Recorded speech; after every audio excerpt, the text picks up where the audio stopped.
Thème: 3 portes spirituelles qui détruisent ta vie. Beaucoup de chrétiens prient, mais leurs prières semblent bloquées. Ils jeûnent, mais certaines batailles spirituelles ne changent pas. Pourquoi? Parce que parfois Satan n'attaque pas seulement, il entre par des portes ouvertes. Aujourd'hui, je vais te révéler 3 portes spirituelles très dangereuses que l'ennemi utilise pour détruire des vies. Si ces portes restent ouvertes, l'ennemi peut légalement agir. Mais la bonne nouvelle, Jésus peut fermer ces portes aujourd'hui. 2. Introduction. La Bible dit dans Éphésiens 4:27 « Ne donnez pas accès au diable ».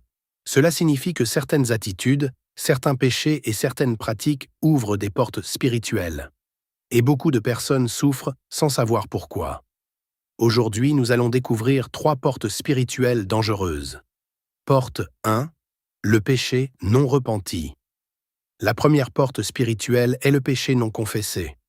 Quand une personne vit dans un péché et refuse de se repentir, mensonge, immoralité, haine, orgueil, cela crée un accès spirituel pour l'ennemi.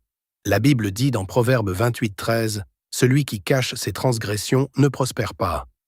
Mais la bonne nouvelle est que le sang de Jésus peut purifier tout péché. Lorsque tu te repens sincèrement, la porte se ferme immédiatement. Porte 2. Les pratiques occultes. La deuxième porte est l'occultisme. Cela peut inclure sorcellerie fétiche, consultation spirituelle, pratiques mystiques, talismans ou protection occulte. Même certaines traditions familiales peuvent ouvrir des portes spirituelles dangereuses. La Bible dit dans Deutéronome 18, 10 à 12, que ces pratiques sont une abomination devant Dieu. Ces choses donnent un droit légal aux puissances des ténèbres. Mais le nom de Jésus brise toute alliance.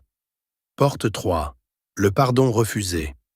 La troisième porte est le manque de pardon. Beaucoup de personnes gardent la rancune, la colère, l'amertume. Mais Jésus dit dans Matthieu 6,15 « Si vous ne pardonnez pas aux hommes, votre Père ne vous pardonnera pas non plus. » Le manque de pardon devient une prison spirituelle. Quand tu pardonnes, tu fermes une grande porte que l'ennemi utilisait contre toi. 3. Moment spirituel, prière. Maintenant, si tu sens que l'une de ces portes a été ouverte dans ta vie, nous allons prier ensemble. Répète avec foi. Seigneur Jésus, je te demande pardon pour tous les péchés qui ont ouvert des portes dans ma vie.